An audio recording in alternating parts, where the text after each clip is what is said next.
Assalamualaikum warahmatullahi wabarakatuh.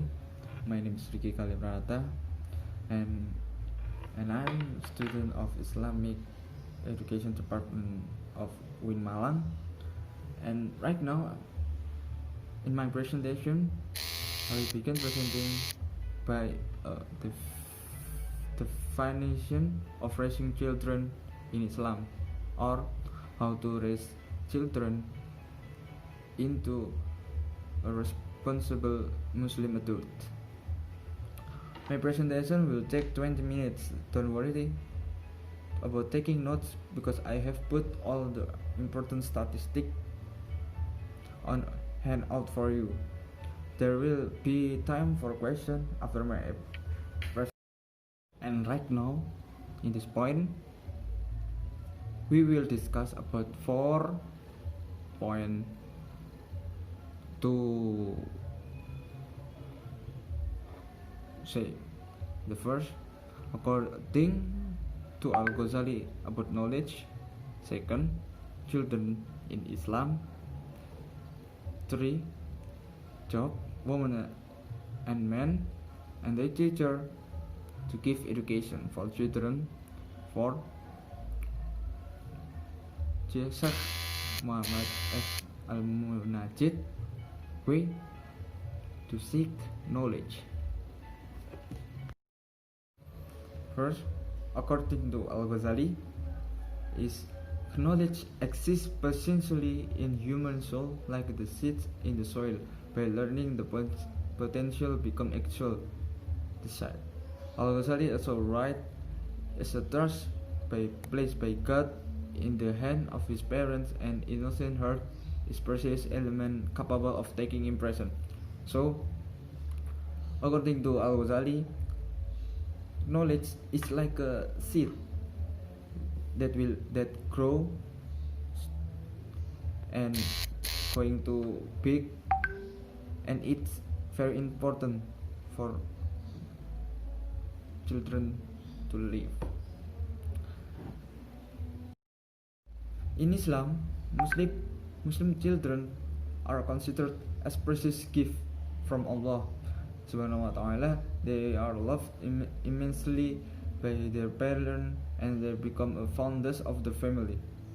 But children also be aware of many rights and responsibilities of their parents. There are many verses in the Holy Quran which acknowledge the depth that an individual owes or his or her parents. One responsibility of parent is to make sure the child gets education.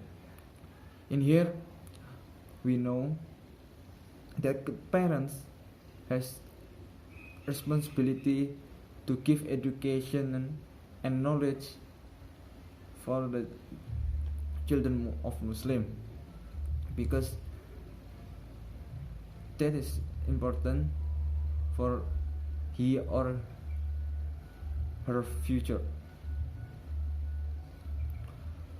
Women were almost exclusively in charge of early childhood education, as well as usually being responsible for education of girls. Men were responsible for seeing that their children learn their religion and its way of life and behave according to its teaching. The relationship between teacher and student should be based on mutual love and respect. Teacher should treat his students as his own son, and the student should consider his teacher as his own father. In this regard, they should exchange respect and love within Islamic principles. So, mom is responsibility to give the first education for children since they born, and the father has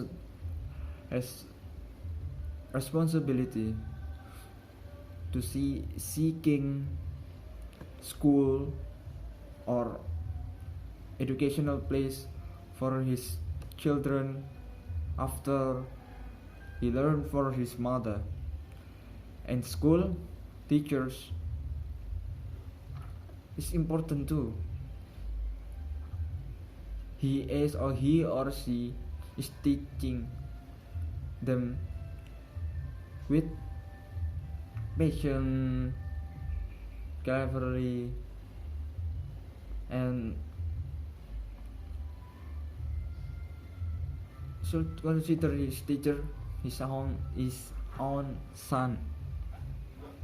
And then Sheikh Al-Munajjid, a prominent of Saudi lecturer and author, states, say, there is certain amount of ethic for seeking knowledge that the seeker's knowledge should follow.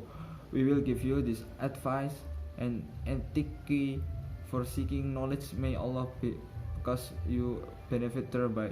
First, be patient and persevering. Seeking knowledge is one of the highest of pursuits, and he cannot be scaled except by working hard and patiently. 2. Have pure intention in what you do. 3. Act upon what you know. Know that acting upon what you know is the fruits of knowledge. 4. Always be aware Allah is watching. 5. Make the best use of time. 6. Be patient. 7. Be precise and focused. 8. Study books. After you memorize the summarized book properly along with their commentaries, and I have understood any difficult passage in them and understood the important point. 9. Just good. Strive to choose righteous friends who preoccupied with seeking knowledge and are of a good nature, who can help you in achieving your aim. The last, have good manner toward the teacher. Knowledge cannot be gained only from books. Well, this brings me to the end of my presentation. Thank you for all listening to my presentation. So, the point I tell you in my presentation is parents should put their best effort to ensure that their children become a true inheritors of Islam, and to keep Islam alive in their life and their families' life after their death. Parents are therefore quite instrumental in inculcating the love of Islam and the desire of worship in the right manners. Parents should also recognize that raising good children can be source of their salvation in the hereafter.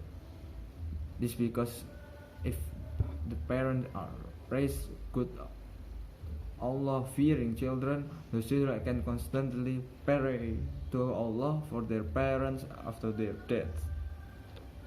Any question? If there are any, please raise your hand and state your name and name in the comment below.